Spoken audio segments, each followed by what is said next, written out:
dalam kesempatan pagi ini, seperti yang dimintakan oleh pengurus masjid, bahwa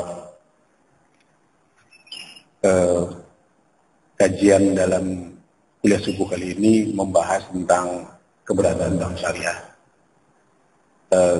Pengertiannya adalah, maksud dari pembahasan ini bahwa keberadaan bank syariah ini dianggap sebagai solusi umat di dalam aspek perekonomian. Kalau dikaitkan bahwa keberadaan bank syariah ini sebagai solusi perekonomian umat, berarti fungsi bank syariah ini akan diharapkan banyak membantu umat di dalam bermuamalah yang sesuai dengan syariat Islam, arahnya ke sana. Namun saya mau mengantarkan terlebih dahulu tentang sebelum masuk ke bank syariah. Saya ingin mengantarkan terlebih dahulu sebagai pembukaan bahwa kalau dikaitkan dengan solusi umat, berarti ada hubungannya tentang perkara yang sedang kita hadapi sekarang. Saya memberikan topik di sini yang pengantarnya adalah bahwa hidup yang sedang dijalani ini adalah suatu kondisi yang dimana Islam tidak mengatur aturan kehidupan, yaitu sekulerisme. Sekuler itu artinya Islam tidak berlaku dalam kehidupan kita. Nah, ini adalah bahaya yang terbesar yang dihadapi kaum muslimin. Yang terkena di situ adalah sebenarnya pola pikir kita, karena dampak yang paling mendasar yang diakibatkan oleh cara hidup sekuler, yaitu memisahkan antara kehidupan dengan agama yang kita yakini ini, yaitu pola pikir yang kena. Nah, artinya bahwa sejak dari lahir sampai hidup sekarang ini, memang kita hidupnya sekuler sejak lahir kita, sehingga kita melihat dalam kehidupan kita, apakah itu nanti segala bentuk aturan yang terkait dengan ekonomi, pendidikan, kesehatan, peradilan, pergaulan, dan sebagainya macam, itu semua tidak diikat dengan syariat Islam. Itulah sekuler. Nah, ini sekarang berlaku dalam kehidupan kita. Dan kita juga bisa menyaksikannya dan dengan mudah membedakan bahwa apakah perekonomian misalnya itu sudah mengambil syariat Islam atau tidak. Kita tahu bahwa memang ada beberapa syariat Islam yang diterapkan dalam kehidupan. Misalnya dalam perkara pernikahan, oke lah, pernikahan pakai syariat Islam. Tapi ketika menyangkut masalah waris, sudah boleh dibilang lenyap gitu syariat Islam. Kalau kita mau hitung-hitung berapa persen sebenarnya syariat Islam itu digunakan dalam rangka waris, sepertinya itu bisa dibilang ya, enggak, 1% itu enggak sampai. Apalagi perekonomian ini tentu saja memang sangat erat hubungannya dengan perbankan. Kenapa? Karena perbankan sekarang dianggap sebagai motor perekonomian masyarakat. Kalau kita lihat, ya kita sudah memahami juga bahwa perekonomian sekarang itu dari segi perbankannya, perbankan ribawi. Dan kita juga sudah paham itu. Pendidikan juga nggak mengacu kepada syariat Islam. Walaupun pakai pendidikan Islam sekalipun, malah yang menjadi keprihatinan kita adalah semakin Islam pendidikannya semakin mahal biayanya. Dan itu juga fakta yang kita rasakan juga, bukan hanya kita saksikan, tapi kita merasakan. Jadi kalau kita pengen masuk sekolah Islam, ya harus hitung-hitung kantong kita lah. Cukup nggak kita bayar itu. Gitu. Apakah kurikulumnya itu menggunakan syariat Islam? Yang katanya konon pendidikannya Islam. Kok sepertinya enggak? Karena saya pernah kenal kawan saya, dia kepala sekolah SMA Al-Azhar di Kelapa Gading. Kurikulumnya enggak murni Islam. Itu pendidikan. Kesehatan kita juga bisa lihat dalam aspek, banyak aspek kalau kesehatan ya. Kalau kesehatan kaitannya dengan bahwa orang sakit itu berhak diobati. Tapi kenyataannya kan ketika mau berobat, ditanya dulu, uang pangkalnya ada nggak? Jadi kalau dia nggak punya duit, ya dia nggak berhak diobati. Lalu kalau ada orang yang memperjuangkan HAM ini nggak pernah dipersoalkan. Jokowi sebenarnya dari segi aspek syarat Islam dia mendekati benar Jokowi, karena dia mengatakan bahwa tapi dia hanya membatasi orang miskin saja atau orang yang nggak mampu dibiayai perobatannya. Tapi oleh dalam Islam orang kaya pun gratis. Peradilan adalah kita tahu lah peradilan, yaitu peradilan agama yang juga sebenarnya hanya disebut peradilan agama, tapi tidak mutlak menggunakan syariat Islam. Pergaulan kita lihat betapa bebasnya dalam pergaulan kehidupan kita. Inilah sekularisme yang merusak pola pikir kita. Sementara bahwa Islam itu punya aturan melalui akidah yang kita pelajari, yang kita pahami, lalu produk-produk hukumnya juga Islam, gitu, ekonominya, pendidikannya semua Islam. Jadi kita nggak bisa membahas ekonomi secara sporadis satu persatu. Nah, yang menariknya adalah giliran kita bicara tentang Islam, apakah itu ekonomi Islam, pendidikan Islam, kesehatan Islam, peradilan Islam, pergaulan Islam. Celakanya adalah kaum muslimin itu melihatnya dengan cara pandang sekuler. Kacamata sekuler yang dipakai. Ini sering terjadi dalam banyak kasus, dalam banyak kesempatan. Ketika kita menjelaskan, ini menurut Islam aturannya begini. Tapi kebanyakan kaum muslimin karena sudah terlanjur hidup dengan pola sekuler, pola pikirnya sekuler. Jadi begitu dibilang tentang cara Islam, dipertanyakan dengan sudut pandang sekuler. Seolah-olah Islam itu menjadi tidak tepat untuk diterapkan. Nah, ini sering terjadi dalam kehidupan kita. Banyak kasus. Saya dalam kesempatan ceramah di berbagai tempat, sama kasusnya kayak gini. Jadi pertanyaan yang muncul adalah pertanyaan yang kacamatanya kacamata sekuler. Ya otomatis itu menjadi tidak applicable, tidak bisa diterapkan dalam kehidupan. Wow, pertanyaannya, cara melihatnya dengan cara sekuler, pasti nggak bisa diterapkan. Sama halnya kalau kita melihat produk sekuler dari sudut pandang Islam, iya nggak cocok. Padahal seharusnya kita melihat hukum Islam itu dengan kacamata akidah Islam, baru kelihatan cocoknya. Gitu. Makanya banyak bahkan pakar ekonomi ataupun bahkan ada beberapa ulama juga yang mencoba menjustifikasi hukum-hukum Islam dalam aspek kehidupan itu dengan kehidupan sekuler. Gitu. Dan harusnya kita melihat produk-produk hukum sekuler itu dengan cara pandang Islam. Baru kelihatan nggak benernya gitu. Jadi dibalik. Kalau harusnya melihat produk Islam, produk sekuler itu dengan kacamata Islam, baru kelihatan itu masalahnya. Persoalannya kan berarti di kacamatanya nih. Gitu. Harusnya yang diselesaikan terlebih dahulu adalah ininya nih. Pindahin dulu nih cara pola pikirnya atau kacamatanya, pindahin dulu ke sini. Oleh karena itu, kalau kita mengkaji Islam, ujuk-ujuk langsung ke sini, masalahnya banyak. Pertanyaannya juga banyak. Kenapa? Pertanyaannya dari sini, ke sini. Tapi kalau ininya kita pindahin dulu ke sini, maka pertanyaannya banyak, tetapi seputar, oke, bagaimana cara mengimplementasikannya? Nah itu, biasanya begitu, kecenderungannya. Bukan persoalan dari sisi, wah ini nggak benar, waduh. Kalau begini saya susah hidupnya dan seterusnya gitu. Kemarin saya ngisi pengajian alumni SMA 70. Angkatannya sekarang umurnya udah 46-an lah. Di SMA 70-nya gitu. Mereka ada kajian. Dan sekarang ada kajian rutin tentang ekonomi Islam. Nah, mereka juga ketika saya jelaskan begini, mereka baru menyadari. Maka kemudian permintaan mereka adalah, kalau gitu kita jangan belajar di rumah. Kita lurusin dulu masalah gitu. Karena itu yang menjadi akar masalah kehidupan yang kita jalani ini, yang dihajar itu adalah ini. Cara pikir kita itu.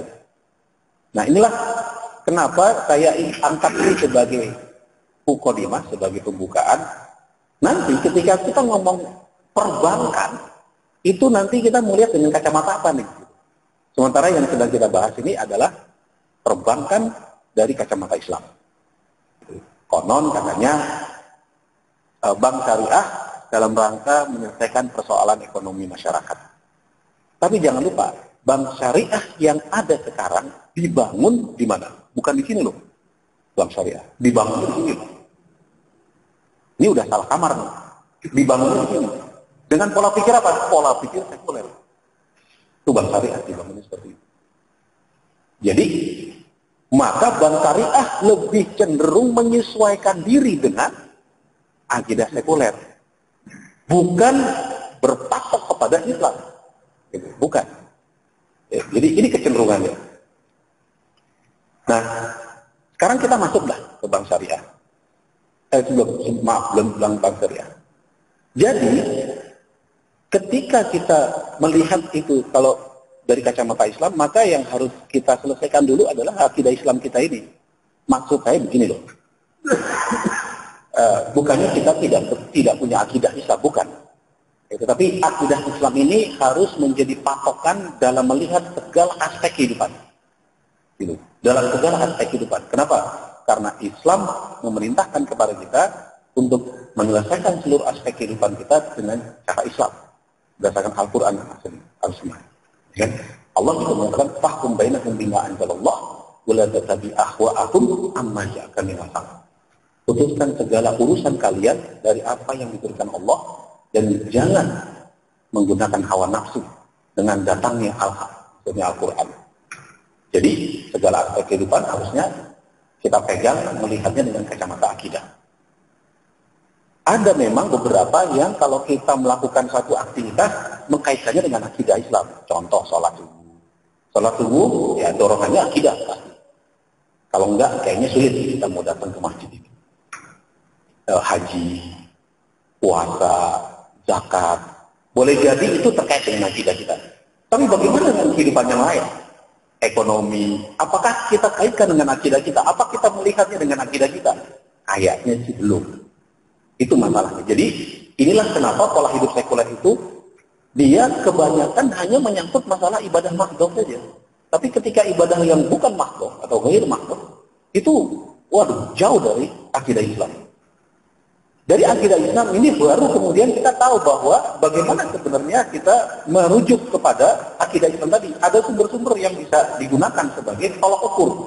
Ya, di sinilah kemudian ada yang namanya Al-Quran, As-Sunnah, ijma' sahabat, dan qiyas. Ini menjadi dasar pijakan bagaimana kita menghukumi segala aspek kehidupan kita. Nah, apakah kita sudah cukup paham tentang Al-Quran, As-Sunnah, ijma' sahabat, dan qiyas tadi itu? Nah, inilah sebenarnya sesuatu yang perlu kita pelajari sehingga kita mengerti, oh, ini hukumnya apa dan terusnya.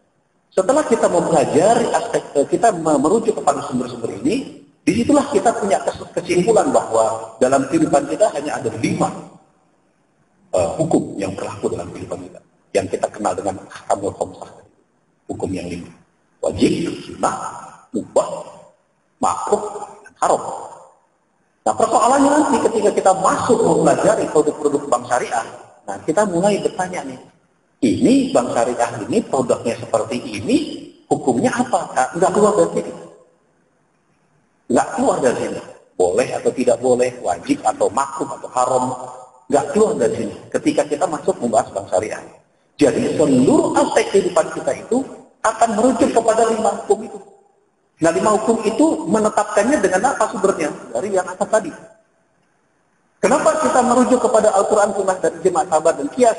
Karena akidah kita Islam. Nah, begitu. Jadi tidak akan pernah lepas. Nah, 5 hukum 5 yang wajib tadi itulah kemudian mengatur berbagai aspek kehidupan. Jadi mengatur berbagai aspek kehidupan kepada makhluk, kepada yang ritual. Ritual itu maksudnya ibadah yang tata caranya diatur sesuai dengan Islam. Dan kalau tata caranya itu tidak kita ikuti, ibadah makhluk kalau tata caranya tidak kita ikuti, maka itu yang disebut bid'ah. Tapi kalau yang boleh makhluk tidak bisa disebut bid'ah. Yang ada adalah pelanggaran hukum syara, bukan bid'ah. Bid'ah itu berlaku untuk yang ibadah makhluk, karena ada tata caranya. Sholat ada tata caranya, haji ada tata caranya. Kalau itu dilanggar atau dibuat-buat atau dikurang-kurang, itu baru bid'ah. Kalau yang ini dari rumah, dilihat aspeknya yang melanggar. Dan kemudian, contoh masalah akad nikah. Akad nikah tidak ada tata caranya. Akad nikah yang laki-laki duduk di sebelah kanan dan perempuan di sebelah kiri, tidak ada di tata cara. Jadi persoalannya adalah melanggar syariat atau tidak. Dan berbagai aspek semua persoalan itu diatur dengan 5 itu tadi. Tidak bisa keluar dari yang lain. Nah inilah kenapa perlu kita pahami bersama.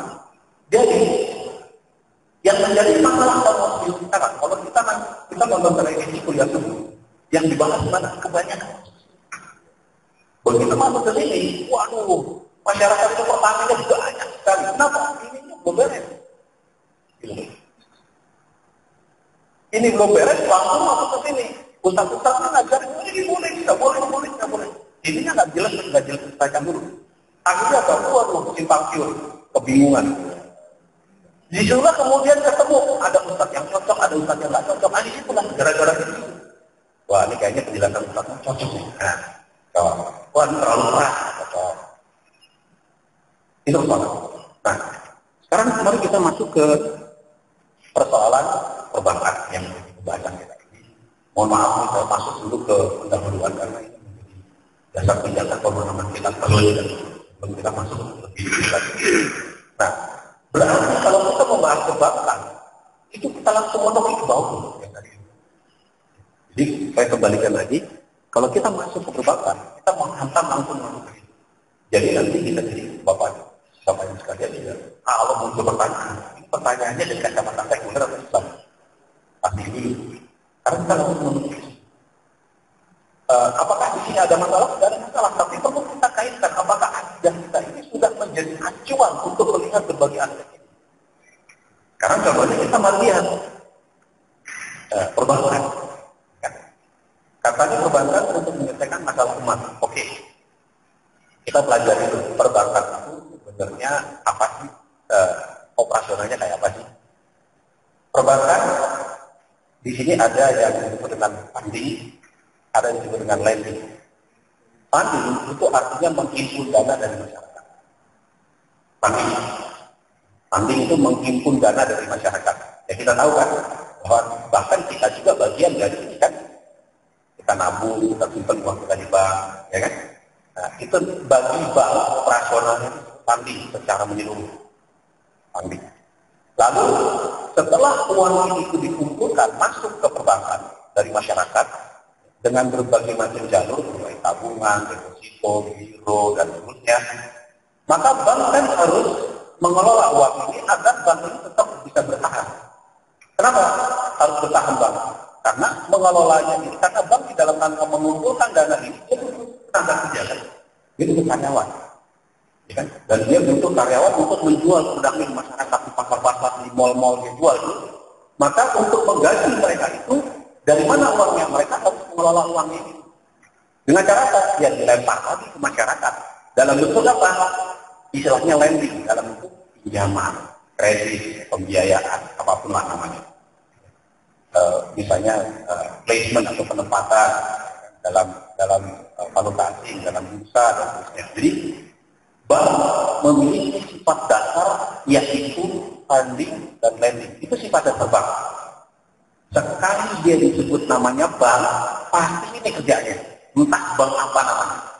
Terserah mau disebut bank apa, mau bank syariah juga memiliki karakter dasar seperti ini.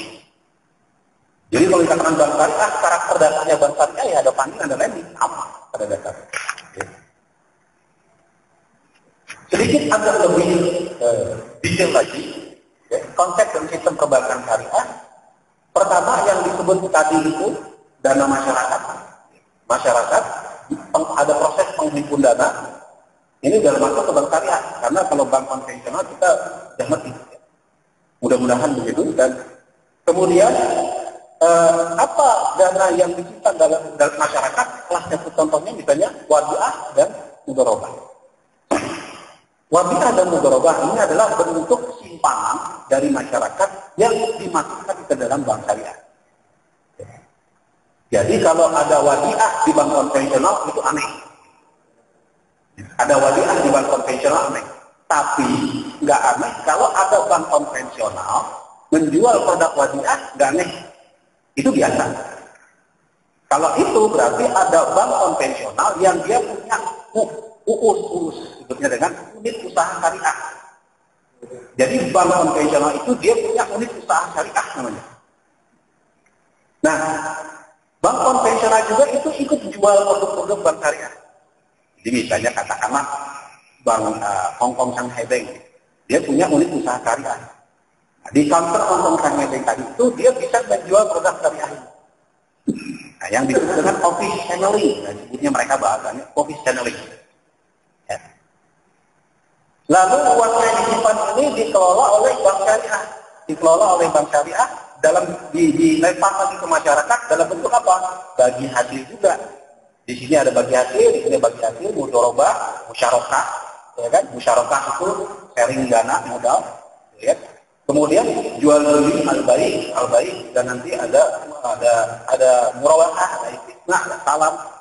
Kemudian ada lagi ujroh, ya. Ini ada ijarah, mutahiyah, macam-macam lah produk-produk yang ditebarkan oleh bank syariah dalam bentuk seperti ini. Ini adalah pendanaan pembiayaan. Nah, di bank syariah. Lalu dari hasil usaha tadi ini, maka bank ini merasa wajib, dalam tanda petik, merasa wajib untuk berbagi hasilnya. Karena dia bisa mendapatkan hasil itu kan sumbernya dari masyarakat, yang sifatnya dalam bentuk wadiah ataupun mudharabah, maka dia merasa perlu berbagi, yaitu bagi hasil di sini. Ini juga bagi hasil, misalnya katakan untungnya 100, bagi ini 50, ini 50 buat bank 50. Kenapa? Karena ada dana yang diusahakan oleh bank, lalu bank dapat keuntungan, bank syariah. Apa bedanya dengan bank konvensional? Sama. Jadi saya mau jelaskan dulu bank syariah itu apa. Ini baru kita lihat aspek masalah yang sedang dihadapi bank syariah itu apa. Kita pelajari dulu bank syariah. Ini secara garis besar.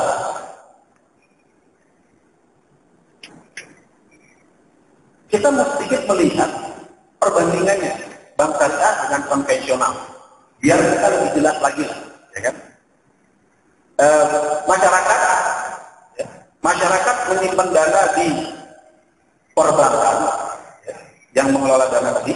Dari sudut pandang bank konvensional, namanya deposan yang menyimpan dananya di perbankan.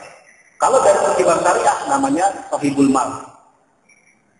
Sahibul mal yang punya duit sama ini bahasa Arab, bahasa Indonesia lah ini. Okay. Jadi jangan terlalu jangan terlalu senang dulu kalau melihat ada bahasa Arab, wah ini syariah gitu. Jangan senang dulu, lihat dulu. Karena bank syariah ini yang dilihat bukan masalah bahasa Arabnya, tapi yang dilihat adalah bagaimana aspek-aspek akad dan transaksi dalam syariah. Itu yang kita. Okay. Lalu ini adalah pertemuan antara mudharib dan sahibul mal. Kalau disebut sahibul mal, kalau dalam aspek akad mudharabah itu ada sahibul mal, ada yang punya duit, ada mudharib yang mengelola harta tadi.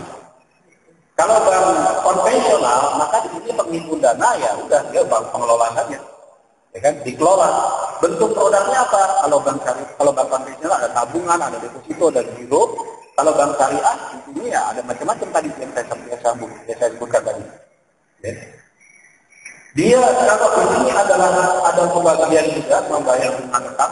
Kita kalau ada tabungan, dibayar bunganya tetap setiap bulan 5% ya 5% dibayar. Ya kan? Terserah bank ini rugi atau enggak, pokoknya dia bayar. Makanya sekarang ada dana penjamin simpanan, DPR. Dana penjamin simpanan maksudnya apa? Kalau bank kolek, maka negara yang akan menjamin. Tapi dibatasi jumlahnya. Nah, begitu juga ini juga begini. Kalau bank membayar bunga tetap kepada nasabah, kalau ini bank menerima bunga tetap dan bentuk pinjamannya kredit, bayar bunga tetap, ya kan? Nah, bagaimana bank syariah? Bank syariah ya dari dilihat dan karakternya nggak beda, ya kan? Nggak beda. Bedanya hanya sebutan-sebutannya aja. Tapi dari segi prakteknya sama. Bank syariah akan memberikan nisbah atau keuntungan yang boleh jadi bervariasi, berfluktuasi, tetapi dalam kacamata bank syariah sama itu kewajiban. Terlepas produk simpanannya nanti bentuknya apa, dari segi mata bank syariah adalah kewajiban. Berarti hutang. Nanti kita bahas itu. Lalu dari kalau dari bank syariah kepada masyarakat mudorib, di sini dikatakan kalau deposan kalau ada nasabah simpan uang dananya di bank syariah, kalau akadnya adalah mudorobah, maka si masyarakat atau deposan disebut ghaibul mal.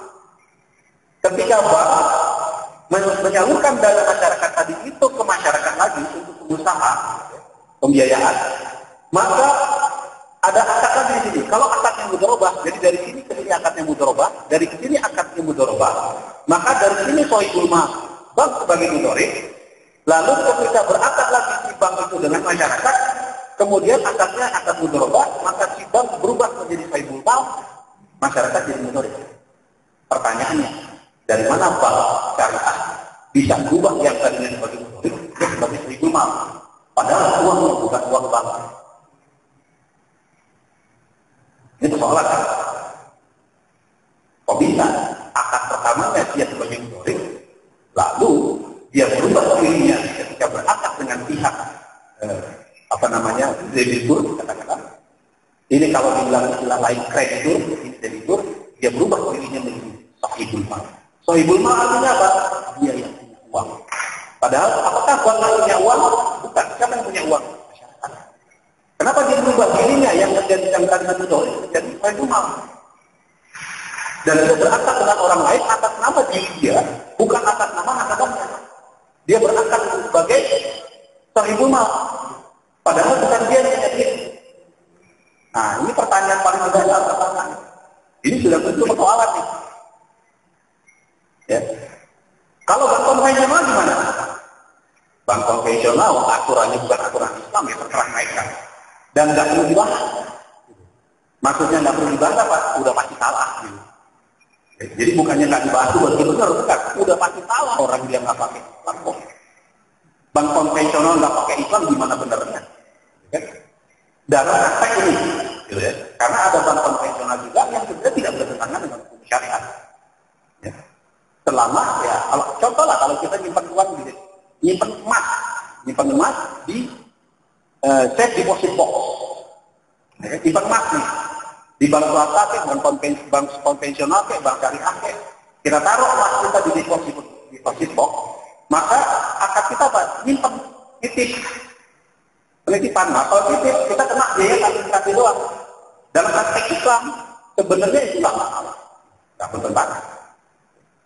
Titipan. Tapi nanti ada pembahasan lebih detail tentang titipan itu sendiri dalam konteks syariah namanya nanti wadiah. Bahasa Arabnya wadiah, titipan. Tapi itu titipan itu bisa menjelma macam-macam kalau di bank syariah.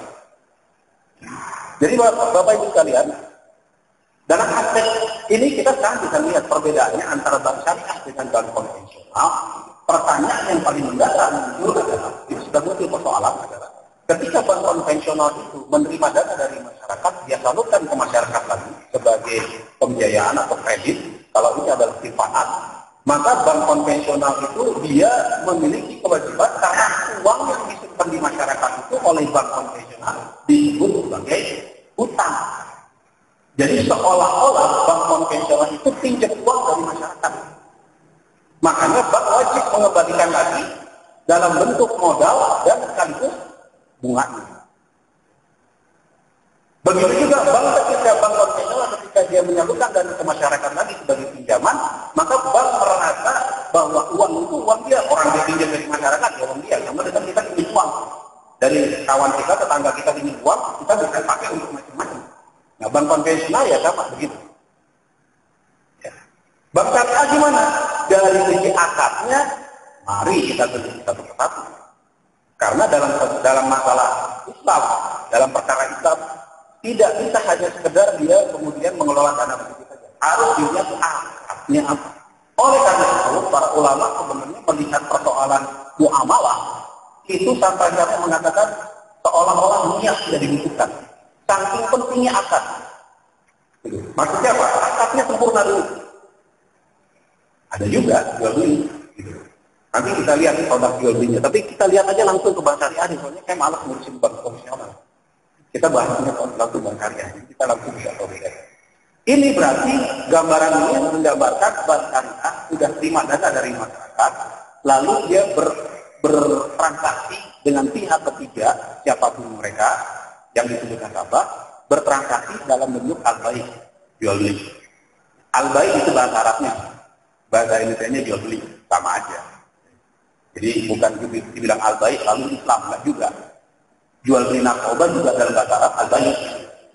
Masalahnya, jual beli minuman keras dalam bahasa Arab al-bai. Jadi jangan lihat bahasa Arabnya, ya, tapi lihat isinya gitu, ya. Nah, kalau al-bai akan jual beli, pertama bank melakukan negosiasi dengan nasabah, bank syariah negosiasi dengan nasabah, kemudian terjadi akad jual beli sampai di sini benar, gitu kan? Benar dalam artian jual belinya, gitu kan? Lalu kemudian bank syariah dia beli kan barangnya, misalnya mau beli rumah, ya, bank syariah beli rumah. Lalu kalau misalnya beli rumah ya, kalau ini dikirim, istilahnya rumah nggak mungkin dikirim kan? Lalu maksudnya bank syariah membeli yang sudah diakad ini, apakah beli rumah? Ya, contohnya kalau beli rumah maka bank syariah akan beli ke supplier. Kemudian dikasih ke nasabah. Terima barang, bayar. Bayarnya apa? Cicilan. Jadi kalau kita mau beli rumah dengan bank syariah kita misalnya, oh saya pengen beli rumah di sini. Bank syariah datang ke situ, dia akan nilai rumahnya, harganya berapa? Misalnya harganya 100 juta oleh bank syariah di markup, misalnya jadi 150 juta katakanlah. Untuk cicilan misalnya 20 tahun, 15 tahun. Cicilan 15 tahun, maka dia akan bayar selama 15 tahun cicilan tiap bulan. Dengan markupnya terlebih dahulu. Ya. Nah ini yang terjadi. Akadnya seperti ini. Kalau begini, berarti pertanyaannya, bank syariah membeli rumah itu pakai uang siapa? Itu pertanyaannya. Tentu uang nasabah kan, uang masyarakat kan. Nah, boleh nggak bank syariah membeli rumah, gitu kan? Membeli rumah dari dana masyarakat, dan kalau dari dana masyarakat yang mana yang dipakai bank syariah? Karena ada beberapa akad yang terjadi antara bank syariah dengan nasabah. Contohnya tadi ada wabiah, ada mudorobah. Yang mana yang dipakai untuk jual beli? Itu pertanyaan kita. Sebab kalau bank syariah ini berakad baik jual beli dengan nasabah dengan masyarakat, akadnya beli rumah. Lalu kalau bank menggunakan dana masyarakat dalam bentuk simpanan wajib dipakai untuk beli rumah, bank tidak melanggar hukum syarat yang akadnya wajib. Kenapa? Wabiah itu titipan. Ya, dari masyarakat ke bank akadnya wabiah itu titipan. Ya, dari sini hukum syaratnya. Kalau titipan, syaratnya titipannya tidak boleh dipakai. Bank tidak berhak menggunakan dana titipan masyarakat, wabiah. Itu hukumnya, wabiah. Berarti kalau bank menggunakan transaksi al-bai, beli rumah pakai dana wabiah, berarti bank sudah melanggar hukum. Titipan kok dipakai untuk beli rumah. Nah, kalau beli rumah atas nama siapa rumah itu? Atas nama punya bank kan? Kan bank beli kan? Bank beli dulu kan, sebelum dijual ke masyarakat kan dia mau beli rumah di masyarakat. Bank beli dulu masyarakat di rumah dulu, dibeli dulu ke bank, saya beli rumah ini. Saya mau beli rumah di situ, lewat bank syariah. Bank syariah akan datang ke rumah itu, dia akan menawar rumahnya berapa 100 juta oleh bank syariah dibeli. Nih, 100 juta. Pertanyaannya, uang yang 100 juta itu pakai uang siapa? Kalau pakai dana wabiah, maka bank itu telah melanggar hukum syarat. Kenapa? Wabiah itu nggak boleh dipakai-pakai. Nah ini bahaya. Nah, konon katanya kalau bank syariah itu dananya wabiah itu tergantung situasi dan kondisi. Nah, ini berarti hukum baru nih. Hukum baru berlaku bagi tabungan wabiah tergantung kondisi. Ya kan? Kalau apalagi kemudian yang kedua dia bilang kalau diizinkan diizinkan oleh nasabah untuk diputarkan, maka dia berhak. Padahal wadiah itu kalau katakanlah diizinkan oleh masyarakat, oleh deposan untuk dikelola oleh bank syariah, berarti akadnya bukan wadiah lagi dong. Orang judulnya awalnya wadiah kok. Kenapa kemudian begitu dia diizinkan, dia bilang sama deposan, deposan saya mau pakai uangnya untuk transaksi jual boleh nggak? Terus deposannya bilang, katakanlah, ya boleh. Nanti dibagi hasilnya. Lah kalau dibagi hasilnya, akad wadiahnya udah hilang dong. Berarti bukan akad wadiah. Ya kan? Berubah dong akadnya. Apa bentuk itu akadnya? Bisa jadi mudharabah kan, karena ada bagi hasil kan? Nah, ini bahayanya. Bank nggak bisa pakai uang sembarangan gitu. Tapi kenyataannya apa? Dicampur. Campurnya gimana? Nanti kita lihat. Dicampur-campur sama dia. Ya kan? Ini contoh Al-Bai aja nih, bank syariah. Ya. Ini mudharabah. Ini skema mudharabah. Tadi Al-Bai, sekarang mudharabah. Artinya bank mengelola dananya yang disalurkan kepada masyarakat dalam bentuk mudharabah. Artinya bank sebagai apa? Bank sebagai sohibul mal. Sementara bank sebenarnya dengan deposan, dia sebagai apa? Sebagai mudharib, pengelola. Tetapi dengan pihak ketiga, bank sebagai sohibul mal. Pertanyaannya seperti kayak tadi, atas dasar apa bank mengubah dirinya yang tadinya mudharib, kemudian dia merubah dirinya sebagai sohibul mal? Karena kalau dia berakad kepada pihak ketiga, maka dia harus tanda tangan kan dengan pihak ketiga kan? Nah, tanda tangan bank kepada pihak ketiga kan dia menyatakan saya sebagai sohibul mal. Gitu. Nah, atas dasar apa dia berubah dirinya sebagai sohibul mal? Sementara uangnya bukan uang dia. Itu persoalan di bank syariah. Nah, kemudian dia berangkat dengan pihak ketiga. Bank sohibul mal, nasabah mudharib. Dia berangkat modalnya 100%, kalau nasabahnya dengan keahliannya melaksanakan sebuah usaha. Lalu kemudian nanti ada nisbah sejumlah persentase. Bank menerima nisbah dari pengusaha. Kemudian nasabah juga menerima nisbah dari bank dari hasil usahanya tadi. Dan kemudian modalnya juga dikembalikan nanti kepada bank syariah. Dan modal ini diakui oleh bank syariah sebagai modalnya bank syariah. Padahal antara bank syariah dengan pihak nasabah itu akadnya macam-macam. Saya ambil contoh tadi wadiah dengan mudharabah aja, itu udah ribet gitu. Apalagi yang lainnya, cuma contoh yang dua aja. Maksudnya dua dana itu dikelola oleh bank dengan berbagai macam. Ini skema mudharabah antara bank syariah dengan pihak nasabah atau debitur. Ya, yang berusaha pinjam uang ke bank. Sama nih pertanyaannya, kacaunya adalah pertanyaannya, dari mana dia mengaku dirinya sebagai sohibul mal? Itu pertanyaannya. Oh dia mudharib, kok dia menjadi sohibul mal? Gitu kan? Katakanlah, diizinkan berubah akad itu.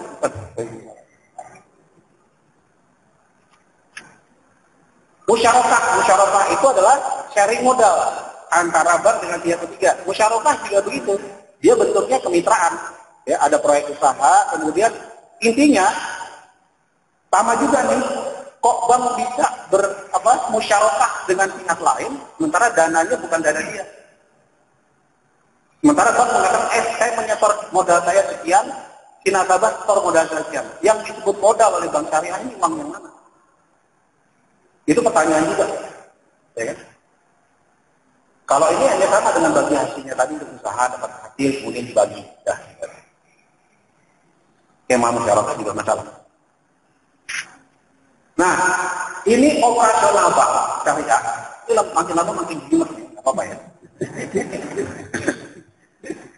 Karena makanya saya bilang ini kita langsung menukik persoalan bank. Kalau persoalan bank ya kita harus siap dengan penjelasan kayak begini gitu, biar kita ngerti gitu kan.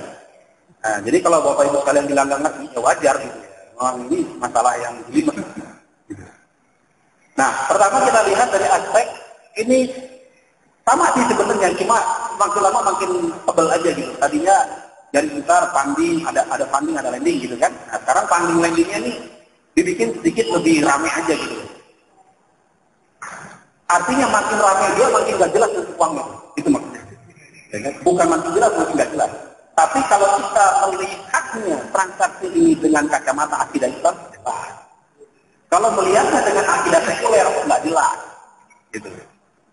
Akhirnya apa? Kita tutup mata aja ya. Pokoknya bangsa syariah cuma angker. Gitu kan? Nah, penghimpun dana ditanya wadiah.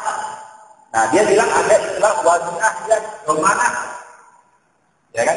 Domanah itu maksudnya yang domanah itu nanti ada yang amanah. Yang amanah itu yang menurut bank syariah. Jadi bank syariah itu menggunakan dua istilah. Maksudnya apa? Kalau dia amanah, wadiah dia amanah. Itu maksudnya dia nasabah tapi uang bank syariah. Dan bank syariah tahu itu uangnya nggak boleh pakai. Makanya di bank syariah wadiahnya itu adalah wadiah yang domanah.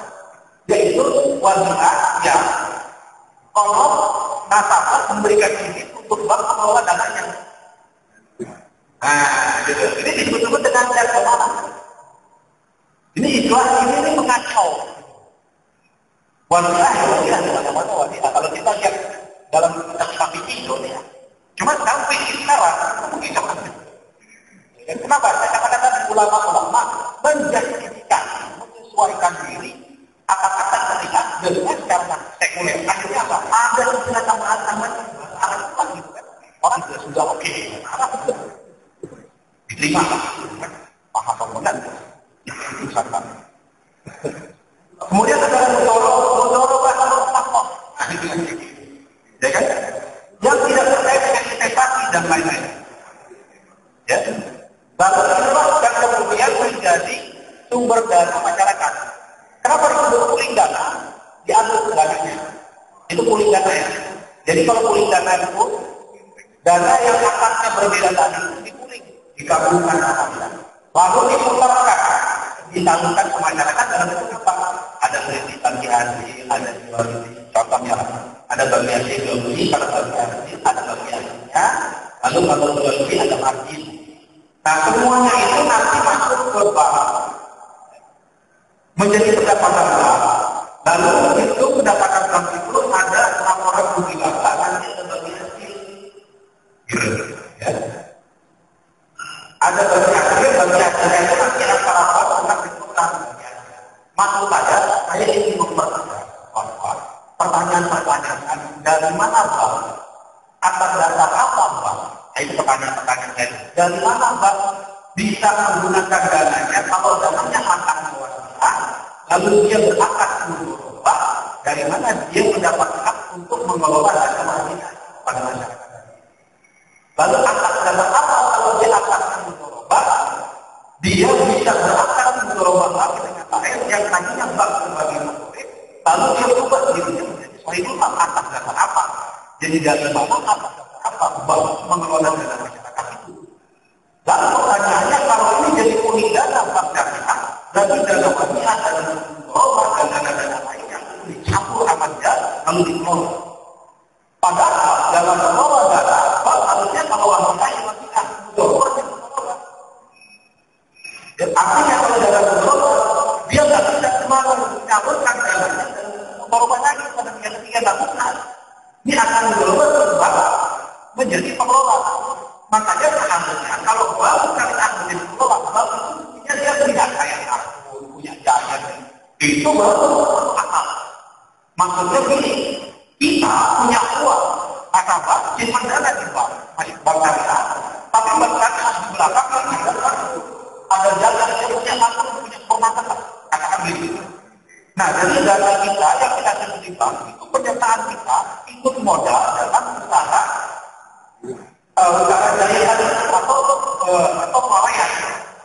Lalu hasil Korea tadi dibagi hasilnya. Nah itu berarti bank itu sebagai motorik. Tapi kan bank tidak mengesahkan itu. Bank lempar lagi ke masyarakat. Lalu berakan ulangnya ke masyarakat. Nah ini menjadi pertanyaan. Ya kan? Lalu bagaimana? Nah ini juga hasilnya. Di dalam pemilihan ini ada rugi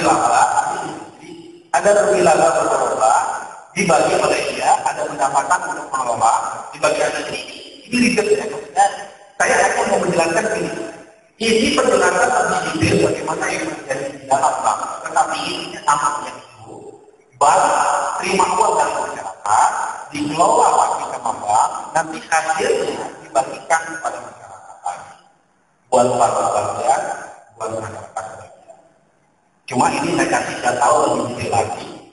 Dan disinilah bukti bahwa bank mencampur dana yang diterima oleh dari masyarakat yang ternyata akadnya berbeda-beda, bahwa kami campur sama dia, lalu dikelola saja sama dia, lalu semua uang dana yang ada di masyarakat yang dari masyarakat nanti oleh bank diaku sebagai dana yang baru. Padahal semua. Nah, dan sekarang kita ini ngerti keberadaan bank syariah ini sebetulnya kayak apa. Jadi kita ngerti maksudnya adalah bank syariah itu hanya khususnya saja seperti produk-produknya bahan mahal, ya. Tetapi dari segi aspek akadnya banyak persoalan. Nah, kalau dikatakan bank syariah akan menyelesaikan kepada masyarakat, gimana menyelesaikannya? Padahal dalam masalah ekonomi yang menjadi urusan utama masyarakat adalah apa? Memastikan akad sesuai dengan syariat Islam atau tidak. Akad itu penting. Setelah akad baru transaksinya yang kita teliti. Bisa jadi akadnya mudharabah. Tapi kalau mudharabahnya dengan narkoba ya itu masalah. Mudharabahnya mudharabah akadnya. Tapi produknya mudharabah narkoba makin bagi hasil. Kalau preman-preman itu akadnya mudharabah. Tetap takut. Nah, jadi saya tanya dulu kepada sekalian. Dari sini kita sekarang jadi mengerti bahwa keberadaan bank syariah itu dari aspek pengelolaannya masalah, dari aspek akad-akadnya juga masalah. Tidak menyelesaikan dan tidak menyelesaikan masalah oleh karenanya orang semuanya masalah, begitu masalah. Ya, jadi inilah yang bisa saya sampaikan secara singkat tentang bank syariah ini. Sehingga mudah-mudahan ini jadi bahan pemahaman kita tentang bank syariah dari aspek simpanannya harus kita perhatikan, dari aspek pengelolaannya harus kita perhatikan. Nah, masalahnya kan kita ini masyarakat biasa, yang kita seolah-olah ya kita jadi korban aja nih, korban mainan bank syariah. Dan sekarang di dunia perbankan itu seluruh dunia, maksud saya bank-bank asing yang tidak percaya kepada Islam menerbitkan produk syariah. Ya tadi Hong Kong Shanghai Bank, Citibank, Standard Chartered Bank mengeluarkan produk-produk syariah pada mereka tidak terima kepada syariah. Lalu mengeluarkan produk itu dengan cara pandang sekuler yang tadi saya kembalikan ke penjelasan saya di awal. Kenapa? Karena mereka melihat ada potensi yang besar di kelompok masyarakat Islam yang dia bisa mendapatkan dana dari masyarakat yang disebut dengan dana murah. Dananya murah. Jadi beda dengan deposito. Kalau deposito kan dananya mahal. Bank harus bayar bunga gede-gede. Tapi kalau ini dananya murah. Makanya Indonesia contohnya yang masyarakat muslimnya terbesar di dunia, itu buat bank-bank asing, buat bank-bank yang konvensional, itu menjadi tempat lahan buat kita untuk mendapatkan dana murah dari masyarakat dengan cara menerbitkan bank syariah. Ya kita jadi bulan-bulanan aja nih dengan perekonomian. Waalaikumsalam warahmatullahi wabarakatuh. Assalamualaikum warahmatullahi wabarakatuh.